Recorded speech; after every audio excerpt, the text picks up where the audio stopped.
ദൈവത്തിൻ്റെ അതിപരിശുദ്ധ നാമം വാഴ്ത്തപ്പെടുമാറാകട്ടെ. നാം ഒരു കഷ്ടാനുഭവ ആഴ്ചയിലേക്ക് പ്രവേശിക്കുകയാണല്ലോ. നമ്മിലേക്ക് തിരിഞ്ഞു നോക്കി നമ്മുടെ ബലഹീനതകളെ തിരുത്തുന്നതിന് ഈ നോമ്പുകാലം ഇടയാകട്ടെ. ഭക്ഷണം വർജിക്കുന്നതിനോടൊപ്പം നമ്മുടെ സ്വഭാവങ്ങളിൽ വ്യതിയാനം ഉണ്ടാകണം. നമ്മുടെ ജീവിതത്തിൽ ഒരു രൂപാന്തരത്തിന്റെ അനുഭവം ഉണ്ടാകണം.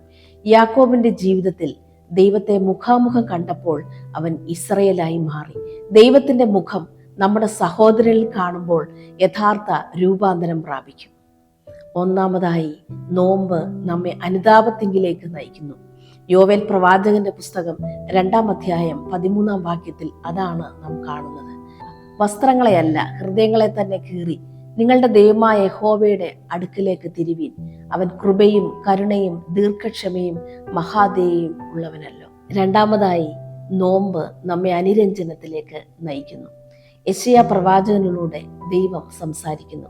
യെശയ്യാ പ്രവാചകന്റെ പുസ്തകം 58-ാം അധ്യായം 6-ാം വാക്യം, അന്യായ ബന്ധനങ്ങളെ അഴിക്കുക, നുകത്തിന്റെ അമ്മിക്കയറുകളെ അഴിക്കുക, പീഡിതരെ സ്വതന്ത്രരായി വിട്ടയക്കാം. മൂന്നാമതായി, നോമ്പ് പരിത്യാഗത്തിലേക്ക് നയിക്കുന്നു.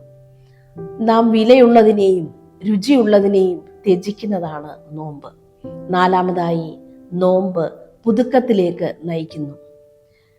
2 കൊരിന്ത്യർ 5-ാം അധ്യായം 17-ാം വാക്യത്തിൽ ഇപ്രകാരം നാം കാണുന്നു: ഒരുവൻ ക്രിസ്തുവിലായാൽ അവൻ പുതിയ സൃഷ്ടിയാകുന്നു, പഴയത് കഴിഞ്ഞുപോയി, ഇതാ അത് പുതുതായി തീർന്നിരിക്കുന്നു, അതിനൊക്കെയും ദൈവം തന്നെ കാരണഭൂതൻ.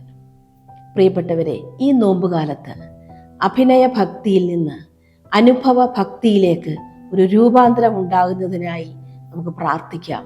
അതിനായി നമ്മെ തന്നെ ഒരുക്കിയെടുക്കാം. സ്വയം പരിശോധനയുടെയും പശ്ചാത്താപത്തിൻ്റെയും രൂപാന്തരത്തിൻ്റെയും ഒക്കെ സമയമാണല്ലോ നോമ്പ്. യേശു കർത്താവ് ക്രൂശിൽ കൂടെ നമ്മെ സ്നേഹിച്ച ആ സ്നേഹത്തിൻ്റെ ആഴം മനസ്സിലാക്കുന്നതിനും ധ്യാനിക്കുന്നതിനുമുള്ള സമയമാണല്ലോ ഈ നോമ്പുകാലം. യേശു കർത്താവിൻ്റെ ഈ ലോകയാത്രയിൽ അനേകരെ സൗഖ്യമാക്കി. കുഷ്ഠരോഗികൾ, വരണ്ട കൈയുള്ള മനുഷ്യൻ, 38 വർഷമായി ബെത്സേദ കുളക്കരയിൽ കിടക്കുന്നവൻ, ഇങ്ങനെ ധാരാളം പേർ, അവരൊക്കെ ആശയറ്റവരും പാപക്കുഴിയിൽ നിന്നും കരകയറുവാൻ കഴിയാത്തവരും ആയിരുന്നില്ലേ? എന്നാൽ അവരോടൊക്കെയുള്ള യേശു കർത്താവിന്റെ സമീപനം എന്തായിരുന്നു? അതല്ലേ ക്രൂശിൽ നമ്മോട് കാണിക്കുന്ന ആ വലിയ സ്നേഹം. നാം പാപം സംബന്ധിച്ച് മരിച്ച് നീതിക്ക് ജീവിക്കേണ്ടതിന് അവൻ തൻ്റെ ശരീരത്തിൽ നമ്മുടെ പാപങ്ങളെ ചുമന്നു. നമുക്ക് ലഭിച്ച ആ വലിയ രക്ഷയെ ഓർക്കുന്ന സമയമാണല്ലോ ഇത്. ഈ ഓർമ്മ, ആ കർത്താവിൻ്റെ കാൽച്ചുവടുകളെ പിന്തുടരുവാൻ നമുക്ക് ഇടയാകണം.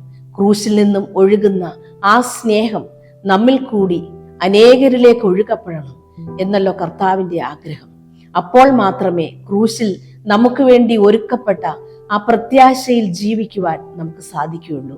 ഈ ദിവസങ്ങളിൽ ക്രിസ്തുവിന്റെ കഷ്ടാനുഭവങ്ങളെ ചിന്തിക്കുകയും ധ്യാനിക്കുകയും ചെയ്യുമ്പോൾ അവൻ നമുക്ക് വേണ്ടി ഒരുക്കിയ ആ വലിയ വിടുതലും സൗഖ്യവും സമാധാനവും അനുഭവിക്കുക മാത്രമല്ല, അനേകരിലേക്ക് പകരപ്പെടുവാനും ഇടയാകട്ടെ എന്ന് പ്രാർത്ഥിക്കുന്നു. ദൈവത്തിന്റെ പരിശുദ്ധാത്മാവ് നമ്മെ ഇതിനായി ബലപ്പെടുത്തട്ടെ. ആമേൻ.